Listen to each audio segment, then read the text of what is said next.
Hello everyone, कैसे हैं आप सब। मैं संजय और आज का जो हमारा वीडियो रहेगा वो रहेगा 10th क्लास के स्टूडेंट के लिए ज्योग्राफी पोर्शन और चैप्टर नंबर फर्स्ट। और जो हमारा चैप्टर है उसका नाम क्या है भाई, रिसोर्सेज एंड डेवलपमेंट। ठीक है, यानी कि संसाधन और विकास। तो संसाधन पहले आएगा, उसके बाद में विकास होगा। ठीक है, और कैसे होगा, टेक्नोलॉजी का यूज होगा, उसके बाद ही कोई अच्छा प्रोडक्ट बनेगा, तभी उससे क्या होगा, फिर अर्निंग लेवल, इकोनॉमिक, जो भी आप एक तरीके से समझें तभी हम विकास समझेंगे। तो यहाँ पर पहली जो डेफिनेशन रहेगी वो रिसोर्स की रहेगी। एक बीच में आपको खास बात मैं बता देता हूँ, ध्यान रखना इस वीडियो के अंदर, नोटबुक साथ में रखना, ओके, पेन जो आपके है वो भी पास में रखना और लिखते जाना, क्योंकि मैं आपको इस वीडियो में साथ के साथ में ये बताता चलूंगा कि जो आपके एग्जाम पॉइंट ऑफ व्यू से इंपॉर्टेंट जो क्वेश्चंस हैं वो कौन से हैं और किस किस तरीके से वो पूछे जाते हैं और कितने मार्क्स का है और कैसे आपने उसको अटेम्प्ट करना है। तो ध्यान रखना, मैं ये साथ के साथ में आपके साथ में डिस्कस करता हुआ चलूंगा। तो बिना देर के शुरू करता हूं। Resource, what mean by resource, क्या समझते हो भाई रिसोर्स के बारे में, संसाधन क्या है ना। तो ये एक डेफिनेशन है। क्या है रिसोर्स की डेफिनेशन, कि everything is available in our environment which can be used our need provide. यही है, एनसीईआरटी में यही दी हुई है आपकी बुक में। तो क्या है भाई कि हमारा जो एनवायरमेंट है उसके अंदर बहुत सारे रिसोर्स हैं, ठीक है, जिन्हें हम अपनी आवश्यकताओं के अनुसार क्या करते हैं, यूज करते हैं, प्रयोग करते हैं। ठीक है, लेकिन रिसोर्स तो है, लेकिन इसके साथ साथ में आपने तीन चीजों का और ध्यान में रखना होता है, तब जाकर के वो फाइनल एक तरीके से हम कह सकते हैं हाँ ये बढ़िया है। क्या क्या है वो मैं बता देता हूं आपको यहाँ पर। पहला हमारा रहेगा टेक्नोलॉजी।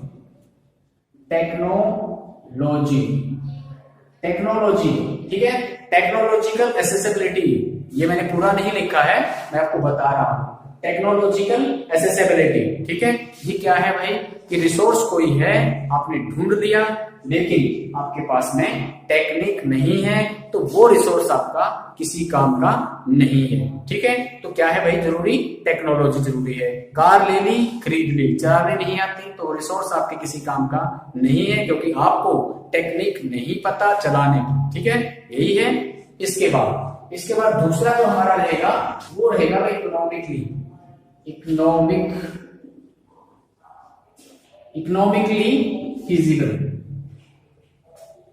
फिजिबल। ठीक है, इसमें क्या होता है कि कोई रिसोर्स है, टेक्नोलॉजी भी लगा दी, प्रोडक्ट भी बना दिया, लेकिन ये भी ध्यान में रखना है कि हर क्लास का कोई एवरेज क्लासेस क्या उसको सर्वाइव कर पाएगी, अडॉप्ट कर पाएगी। तो ये चीज भी ध्यान में रखनी है कि भाई मेरे पास पैसे कम है और मुझे वो चीज चाहिए, तो मैं उस कम पैसे में वो चीज नहीं ले सकता, तो वो रिसोर्स भी मेरे किसी काम का नहीं है। तो ये चीज भी इसके अंदर मायने रखती है। ठीक है, तीसरा पॉइंट क्या रहेगा इसके अंदर, कल्चरल। अब कल्चरल का क्या मतलब है भाई, यहाँ पर कोई ऐसा मनोरंजन वाला कार्यक्रम की बात हम नहीं कर रहे हैं, कोई डांस का कार्यक्रम नहीं है। इस कल्चर का मतलब ये है कि जैसे कोई रिसोर्स बनाया, टेक्नोलॉजी लगाई, पैसा भी इतना है, ठीक फिक्स कर दिया, लेकिन एक चीज और भी है, क्या उस प्रोडक्ट को सोसाइटी के जो लोग हैं वो उसको एक्सेप्ट कर पाएंगे, ये भी चीज में ध्यान रखनी है। जैसे कि कोई टेम्पल है और उस टेम्पल के सामने कोई चिकन कॉर्नर की या कोई और ऐसी शराब का ठेका अगर खुल जाता है, ओपन हो जाता है, तो क्या उसको लोग सर्वाइव कर पाएंगे, क्या उसको लोग एक्सेप्ट करेंगे, नहीं कर सकते, है ना। तो इसी बात को लेकर के ये चीज भी हमने यहाँ पर ध्यान में रखनी है। जब ये तीनों चीजें इसके अंदर आ जाएंगे, रिसोर्स के ऊपर काम कर लेंगे, तब क्या होगा, तब हम कह सकते हैं that term is called resource, तब हम उसको मानेंगे। अब मैं बात करूंगा आपके लिए यहाँ समझ में आ गया रिसोर्स डेफिनेशन, आपसे पूछ सकता है पेपर में, तो आपने ये इस तरीके से बता देना है। ठीक है, अगला मैं यहाँ पर बात करूंगा कि रिसोर्स है हमारा है, ठीक है, नेचुरल की बात करेंगे यहाँ पर। एक तो होता है नेचुरल और एक हो गया इसका यहाँ पर है ह्यूमन। ठीक है, ह्यूमन बीइंग। ओके, अब नेचुरल के अंदर क्या है भाई, दो तरह के होते हैं यहाँ पर। एक तो होता है रिन्यूएबल रिसोर्स, ठीक है, और एक क्या होता है इसका अपोजिट होता है, नॉन रिन्यूएबल। अब इनके अंदर क्या क्या चीजें होती हैं, जैसा कि नाम से पता चल रहा है जैसे कि ना लाइसेंस किसी के पास होता है तो वो क्या करता है, रिन्यू करवाता है ना उसकी वैधता को आगे बढ़ाने के लिए। तो यहाँ पर क्या होता है, यहाँ पर हम इसका यूज करेंगे। रिन्यूएबल का मतलब है इज ए कॉन्टिन्यूअस प्रोसेस। क्या है, कॉन्टिन्यूअस प्रोसेस है, यानी कि फ्लो है इसके अंदर। क्या है भाई, फ्लो रहेगा, यानी ये जो चीज है वो बार बार यूज हो सकती है।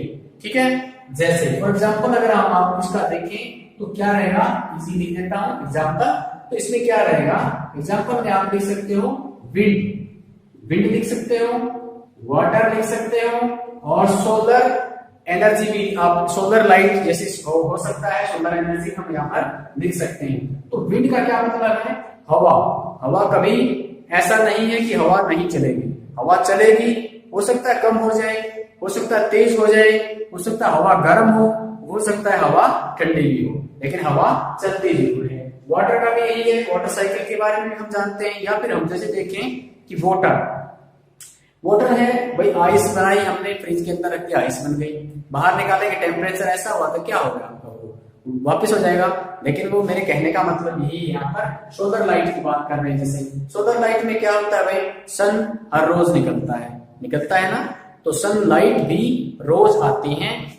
हो सकता है कुछ समय के लिए कम हो जाए और कुछ समय ऐसा हो सकता है कि पूरा दिन ही सनलाइट रहे, है ना, तो ऐसा भी हो सकता है। यहाँ पर दूसरा जो इसका एक तरीके से रहेगा वो रहेगा आपका बायोलॉजिकल।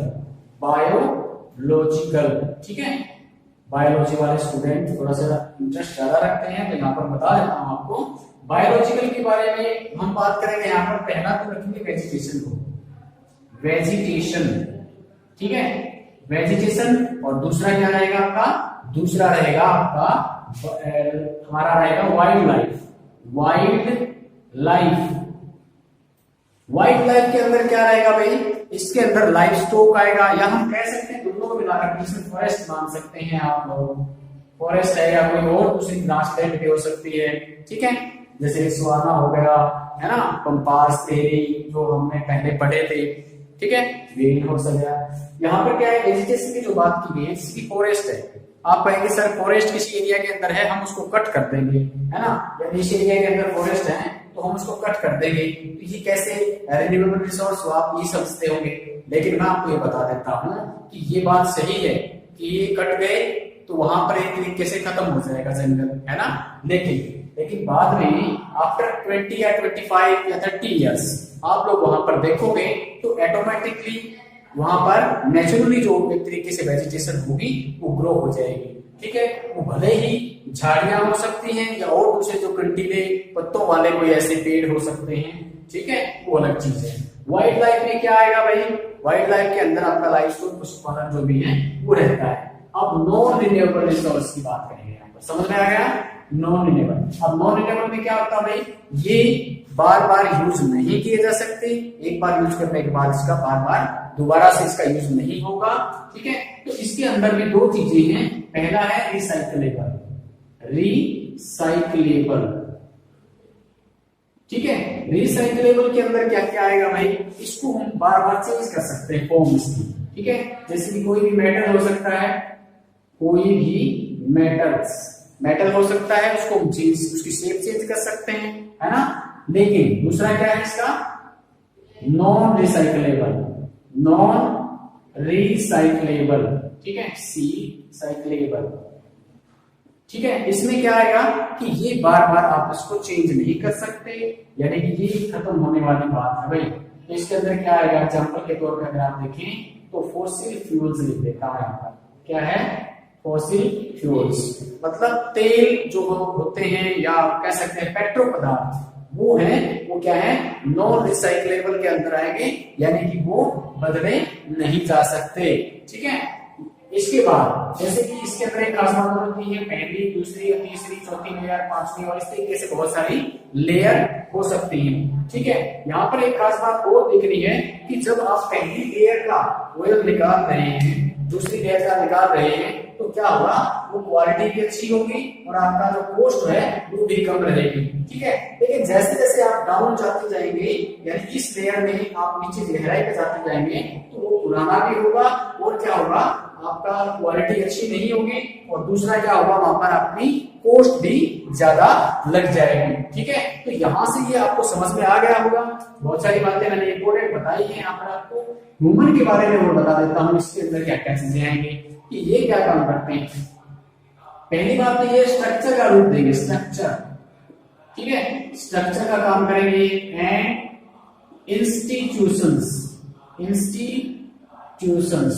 इंस्टीट्यूशंस का मतलब यहाँ पर संस्थान है कोई भी। जैसे क्या है कि पहले रिसोर्स है उसके ऊपर काम करेंगे पता करके, और इसके बाद में इसको, जैसे कि लेबोरेटरी होती है, प्यूरिफिकेशन का काम होता है। मान लीजिए आपने तेल निकाला, रॉ मटेरियल है पहले तो एक तरीके से, या कोई भी दूसरी मिनरल हो सकता है वो निकाला, उसके बाद में उसका प्यूरिफाई का काम होता है ना, उसको मॉडिफिकेशन का काम होता है। तो इन्हीं चीजों को वो काम यहाँ पर होता है। ठीक है, दूसरा इसका हो गया क्वालिटी के ऊपर भी ध्यान दिया जाएगा, यहाँ पर क्वालिटी कैसी है। ठीक है, तीसरा हमारा रहेगा क्वांटिटी का मतलब ये है कि कोई जगह है और वहां पर रिसोर्सेज है, मिनरल है कोई भी, तो वो कितना परसेंट है। एक एरिया है, यहाँ पर मान लीजिए 10%, टोटल 10% ही आयरन ओर है। ठीक है, तो ये बात नहीं बनेगी यहाँ पर। ठीक है ना, क्यों नहीं बनेगी? क्योंकि इसमें 10% इसका मतलब तो बहुत ज्यादा वेस्ट, बहुत ज्यादा बच जाएगा ना मटेरियल, है ना। तो इसलिए क्या होगा, खुदाई आपने पूरी करनी पड़ेगी यहाँ पर। तो जब आप इसकी माइनिंग करेंगे इतना खर्चा आपका पड़ जाएगा, तो इसके अंदर वो हम सरवाइव नहीं कर पाएंगे। ठीक है, तो ऐसी चीजें भी रिसोर्स हमारी ज्यादा मजबूती वाली नहीं होती। अब हम बात करेंगे, मैं आपको रिपीट कर देता हूँ, रिन्यूएबल और नॉन रिन्यूएबल पूछा जाएगा आपसे, डेफिनेशन पूछ सकता है। रिन्यूएबल क्या है, नॉन रिन्यूएबल क्या है, जो कि मैंने बता दिया है। रिन्यूएबल का एग्जांपल पूछ सकता है आपसे कि विंड और वाटर, एग्जांपल दे सकता है कि विंड और वाटर ये कौन से रिसोर्सेज हैं। ठीक है, तो रिन्यूएबल है। और यहाँ पर बायोलॉजिकल की बात करें तो क्या आ गया, वेजिटेशन, फॉरेस्ट, जो भी आपका वाइल्ड लाइफ यहाँ पर रहेगी। रिन्यूएबल, नॉन रिन्यूएबल के बारे में पूछ सकता है डेफिनेशन, एग्जांपल पूछ सकता है मेटल का, फॉसिल फ्यूल का। ठीक है, तो ये बातें आपने ध्यान में रखनी है। कंपैरिजन भी पूछ सकता है, renewable, difference between renewable and non renewable resources. ठीक है, यहाँ पर ये क्लियर। ओके, अब मैं बात करूंगा भाई क्लासिफिकेशन की। क्लासिफिकेशन ऑफ रिसोर्सेज के अंदर क्या क्या बातें आएंगी, जो चीजें आपने यहाँ पर डिस्कस की हैं वही बातें आपकी क्लासिफिकेशन और टाइप्स में आएंगी। थोड़ा थोड़ा उनका सेपरेटली बस बताने का हमारा यहाँ पर ढंग बदल जाएगा। ठीक है, तो ये इंपॉर्टेंट है चैप्टर, ध्यान में रखना। क्लासिफिकेशन की बात करेंगे। क्लासिफिकेशन किसका, रिसोर्सेज का। ठीक है, यहां पर मैं लिख देता हूं, पहला है on the basis of origin. On the basis of origin, ये ध्यान में रखना है, ओरिजिन उत्पत्ति के आधार पर। तो कैसे है भाई, बायोटिक है तो बायोटिक, और दूसरा क्या है इसका, एबायोटिक। ये भी आपने ध्यान में रख लेना है। क्वेश्चन पूछा जाता है कि बायोटिक क्या है और एबायोटिक क्या है, ओरिजिन की बेसिस ऑफ ओरिजिन कौन कौन से आपके रिसोर्सेज हैं, तो आपने बताना बायोटिक और एबायोटिक। बायोटिक कौन, दोनों आगे बताऊंगा। ठीक है, दूसरा ऑन द बेसिस ऑफ, यहां पर क्या लिखूंगा, एडजस्टेबिलिटी लिख देता हूं। ठीक है, एडजस्टेबिलिटी। ओके, एडजस्टेबिलिटी का मतलब है भाई कौन सी चीज, कोई रिसोर्स है वो कितना चलने वाला है, खत्म तो नहीं होने वाला है, या बार बार यूज हो सकता है। इसके अंदर क्या आएगा, वही आएगा आपका रिन्यूएबल और नॉन रिन्यूएबल। ठीक है, ये वही चीजें आ जाएंगे भाई, रिन्यूएबल और नॉन रिन्यूएबल। ठीक है, ये वही चीजें आपके यहाँ पर आगे मैंने पहले डिस्कस की थी। तीसरा है on the basis of ownership, ये नया है, ओनरशिप। Okay, ownership. इसके अंदर क्या रहेगा कि भी कोई जगह है, कोई चीज है, कोई रिसोर्स है, उसके ऊपर किसका राइट है, किसका नहीं है, कहीं झगड़े वाली बात तो नहीं है।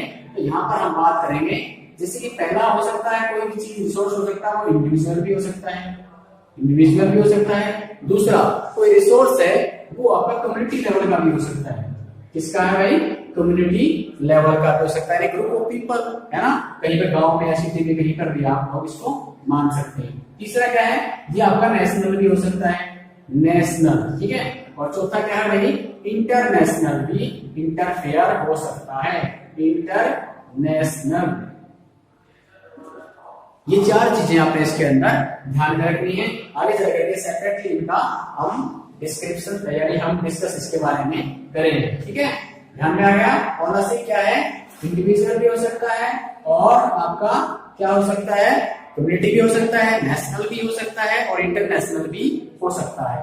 अब अगला है जो हमारा रहेगा, जो फोर्थ है, ऑन द बेसिस ऑफ। ठीक है, on the basis of status, यहाँ पर स्टेटस के बेस के ऊपर है स्टेटस। ठीक है, ऑफ डेवलपमेंट, डेवलपमेंट। ठीक है, यहाँ पर क्या रहेगा, on the basis of development, status development की बात करेंगे तो यहाँ पर एक तो है पोटेंशियल, पोटेंशियल। ठीक है, पोटेंशियल के बाद में दूसरा रहेगा हमारा डेवलप, DEVLOPE, डेवलप। ठीक है, और तीसरा क्या रहेगा भाई हमारा स्टोक, स्टोक रहेगा। ठीक है, और फोर्थ लास्ट क्या रहेगा हमारा, रिजर्वर रहेगा, रिजर्वर। ठीक है, ये चार चीजें हैं जो आपने इसके अंदर भी ध्यान रखनी है। ठीक है, अब मैं इसको इरेज कर देता हूं। क्लासिफिकेशन था, अगर आपसे क्वेश्चन पूछा जाए कि क्लासिफिकेशन ऑफ रिसोर्सेज, तो आपने इन चीजों के बारे में बता देना है। बायोटिक और एबायोटिक के बारे में भी ध्यान में रखना है, रिन्यूएबल नॉन रिन्यूएबल। अब हम बात करेंगे टाइप्स की, टाइप्स ऑफ रिसोर्सेज। ठीक है, टाइप्स ऑफ रिसोर्सेज के बारे में बात करेंगे। और टाइप्स कौन कौन से हैं वो देख लेते हैं। जो हमने क्लासिफिकेशन में बात की थी उन्हीं चीजों को यहाँ पर हम लेके आएंगे, सेपरेटली हम समझेंगे यहाँ पर। तो ऑन द बेसिस ऑफ क्या था पहले, origin, on the basis of origin. यहाँ पर मैं लिख देता हूँ ओरिजिन, यानी कि ओरिजिन के बेस पे कौन कौन सी जो रिसोर्स है हमारे। तो पहला क्या था भाई, बायोटिक था, बायोटिक। और दूसरा कौन सा था, एबायोटिक। ठीक है, बायोटिक और एबायोटिक, यही से क्वेश्चन पूछा जाता, पहले मैंने बताया था आपको। ठीक है, अब बायोटिक की बात करेंगे। बायोटिक का क्या मतलब होता है, जैविक, और एबायोटिक अजैविक, यानी इसके अंदर जान है और इसके अंदर जान नहीं है। ठीक है, तो बायोटिक में क्या रखेंगे हम, all living things, all living organism. Okay, all living organism लिख देता हूं मैं, ऑर्गेनिज्म। ठीक है, वो इसके अंदर हम इंक्लूड करेंगे। ठीक है, दूसरी बात, इसके अंदर अगर एग्जांपल सेट करना हो तो किसको करेंगे, सच एज ह्यूमन बीइंग। हम एग्जांपल सेट कर सकते हैं, सच एज ह्यूमन बीइंग। अब एबायोटिक की बात है, एबायोटिक का मतलब क्या है भाई, इसके अंदर लिविंग था, इसका उल्टा हो जाएगा तो क्या हो जाएगा, नॉन लिविंग ऑर्गेनिज्म या नॉन लिविंग थिंग्स लिख देते हैं यहाँ थिंग्स। अब इसका अगर एग्जांपल देना है हमने तो क्या लिखेंगे यहाँ पर, मेटल्स, मेटल्स लिखेंगे। और क्या था भाई यहाँ पर, मेटल्स के बाद में और रॉक्स हम लिख सकते हैं, रॉक्स।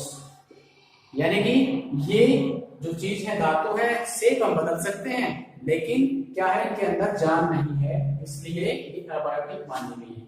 दूसरा क्या था, एक्सेसिबिलिटी था, on the basis of accessibility, accessibility, BBT. Accessibility का मतलब क्या है, कोई रिसोर्स है वो कितना समय तक चलेगा, क्या ड्यूरेशन है उसकी। ठीक है, लिमिट कितनी है उसकी, क्या वो चलता रहेगा या नहीं चलेगा, कितने दिन तक चलेगा, यही बातें करनी है। तो पहला इसके अंदर क्या आएगा, रिन्यूएबल, जो पहले हम डिस्कस कर चुके हैं, रिन्यूएबल रहेगा। और दूसरा क्या रहेगा उसका अपोजिट में, नॉन रिन्यूएबल भी रहेगा इसका। ठीक है, नॉन रिन्यूएबल रिसोर्स। अब रिन्यूएबल रिसोर्स की क्या बात बताई थी मैंने आपको, कि जो चीज, जो रिसोर्स बार बार यूज हो सकते हैं, यूटिलाइज किए जा सकते हैं, तो इसमें क्या आएगा, कॉन्टिन्यूअस प्रोसेस रहेगी। यहाँ पर समझ जाना आप लोग, कॉन्टिन्यूअस प्रोसेस रहेगी, और यानी कि ये फ्लो में रहेगा। क्या रहेगा, फ्लो में रहेगा। अब अगर इसका एग्जांपल हमें सेट करना है तो भाई क्या देंगे रिन्यूएबल में, विंड का देंगे, या फिर दूसरा कौन सा है, वाटर का भी हम देंगे। तो विंड, विंड और वाटर। ठीक है, पेपर में पूछ लिया जाएगा आपसे, तो मैंने पहले बताया था कि विंड और वाटर कौन सा रिसोर्स है। ठीक है, तो नॉन रिन्यूएबल में क्या आएगा भाई, इसके अंदर क्लासिफिकेशन किया गया था कि एक तो होता है साइकिल और एक होता है रिसाइकिल होता है, एक होता है नॉन रिसाइकिल। और नॉन रिसाइकिल लिख देता हूं यहाँ पर। इसके अंदर क्या था, एक तो मैं रॉक्स लिख देता हूं पहले, रॉक्स है ना, और दूसरा क्या है, फॉसिल फ्यूल्स। मेटल भी लिख सकते हैं आप लोग, अब मैं बता देता हूं, पहले बताया था। क्या है, रिसाइकलेबल था एक, तो रिसाइकलेबल में क्या आएगा, मेटल्स आ जाएगा, है ना। और एक है नॉन रिसाइकलेबल, नॉन रिसाइकलेबल में क्या आएगा, फॉसिल फ्यूल्स आ जाएगा, यानी कि जो बार बार यूज नहीं किया जा सकता। ठीक है, अब अगला जो हमारा रहेगा तीसरा था, तीसरा क्या था भाई, थर्ड नंबर पे क्या था, थर्ड नंबर पे था हमारा ओनरशिप का, on the basis of ownership. यहां पर हम ओनरशिप की बात करेंगे, मैं लिख देता हूं ओनरशिप, ओनरशिप, ओनरशिप का मतलब क्या है भाई, किसका, किस कोई रिसोर्स है उसके ऊपर किसका क्या राइट है या नहीं है, झगड़े वाली बात हो सकती है ना, नहीं तो जैसे कि इंडिविजुअल की बात करते, पहला क्या था, इंडिविजुअल, ठीक है, इंडिविजुअल, इंडिविजुअल का मतलब व्यक्तिगत, है ना, यानी कि इसके अंदर कोई मकान हो सकता है वो आपका है, खेत हो सकता है वो भी आपका है, कोई दिक्कत नहीं है ना, यानी कोई भी एक चीज रिसोर्स है उसके ऊपर इसका इंडिविजुअल राइट हो सकता है, वो इंडिविजुअल में आएगा। दूसरा क्या था, कम्युनिटी का था, वो कम्युनिटी, कम्युनिटी में क्या था, कम्युनिटी का मतलब क्या है, ग्रुप ऑफ पीपल्स, है ना, तो इसके अंदर हम बात करेंगे कि कोई यहाँ पर कोई पार्क है, कोई यहाँ पर प्लेग्राउंड है या ब्यूरल ग्राउंड हो सकता है, शमशान घाट, ठीक है, तो यहाँ मकान जो आपने बनाया था किसी ने, तो ये ऐसा नहीं है कि इसके सामने अगर पार्क है तो इसका राइट होगा, नहीं, इसमें पूरे गांव के लोग आएंगे क्योंकि ये कॉमन है, कम्युनिटी के लिए है, इसलिए ये कम्युनिटी का एक एग्जांपल यहाँ पर हो जाएगा। इसी तरीके से ये आपका प्लेग्राउंड है, उसमें पूरे गांव के बच्चे जाएंगे। इसी तरीके से ये आपका शमशान घाट, ब्यूरल ग्राउंड बोलते हैं उसको इंग्लिश में, तो इसमें भी सभी तरीके की, सभी जो कम्युनिटी के लोग हैं वो जाते हैं। ठीक है, अब बात आएगी तीसरे नंबर पे, क्या था भाई, नेशनल लेवल की बात की गई थी। तीसरे नंबर पे क्या था, नेशनल, है ना, मैं लिख देता हूं नेशनल। अब नेशनल की बात करें तो इसमें क्या आएगा, जैसे कि कोई आपका मकान है, कोई आपका खेत है ना, कुछ भी हो सकता है, तो ये क्या है, यहाँ पर मानते हैं कि मकान आपका है, खेत भी आपका है, लेकिन कोई भी जो चीज है वो सारी फाइनली अगर हम देखें तो उस गवर्नमेंट, जो कंट्री है उसकी गवर्नमेंट का उसके ऊपर राइट होता है, वो जब जरूरत पड़ेगी डेवलपमेंट को लेकर के सॉरी, तो क्या करेंगे, तो वो उसको एक्वायर कर सकती है, यानी कि अगर कोई हाईवे निकालना है यहाँ से तो इनको हटाया जा सकता है, ठीक है, क्योंकि ये डेवलपमेंट को लेकर के है। अगर इन दो का थोड़ा बहुत इनको नुकसान होता है, इनको मुआवजा मिलेगा और इनको दूसरी जगह सेट होने का एक चांस मिल जाता है। दूसरा, यहाँ पर रेलवे लाइन भी हो सकती है ना, यहाँ से आपका कोई यहाँ पर वो अपना एक वो भी बन सकता है, कोई रेलवे स्टेशन भी बन सकता है, या कोई और भी दूसरी जो डेवलपमेंट को लेकर के बहुत अच्छी हो, जिससे कि बहुत सारे लोगों को फायदा हो, तो इन ये जो चीज है इनको एक्वायर कर लेगी गवर्नमेंट और वहां पर ये चीजें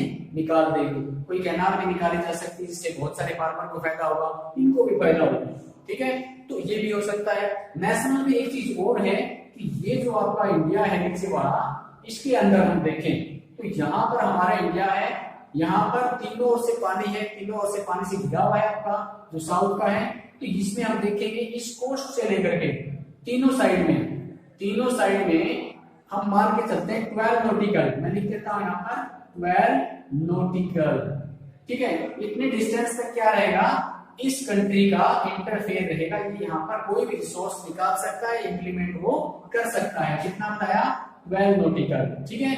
अब ये बात करें, यहाँ पर अरेबियन सी है, इंडियन ओशियन है, ये इधर बे ऑफ बंगाल है, ठीक है। अब बात करेंगे इंटरनेशनल की, इंटरनेशनल, ठीक है, इंटरनेशनल में क्या आएगा भाई, ये वाला एरिया, यानी कोई भी जो कंट्री है जिसके साइड में वाटर बॉडी है, ओशियन लगता है, तो वो 200 क्या है ये, नॉटिकल्स, या फिर बुक में लिखा हुआ है, ठीक है, तो 200 नॉटिकल्स तक तीनों साइड में जहां भी जो वाटर बॉडी उसकी लगती है, तो क्या करेगा, वो वहां तक अपना एकाधिकार क्षेत्र समझता है और वहां पर वो कोई भी रिसोर्स निकाल सकता है, उसके ऊपर वो काम कर सकता है। इसके बाद का जो वाटर बॉडी बचा है वो होगा ओपन ओशियन।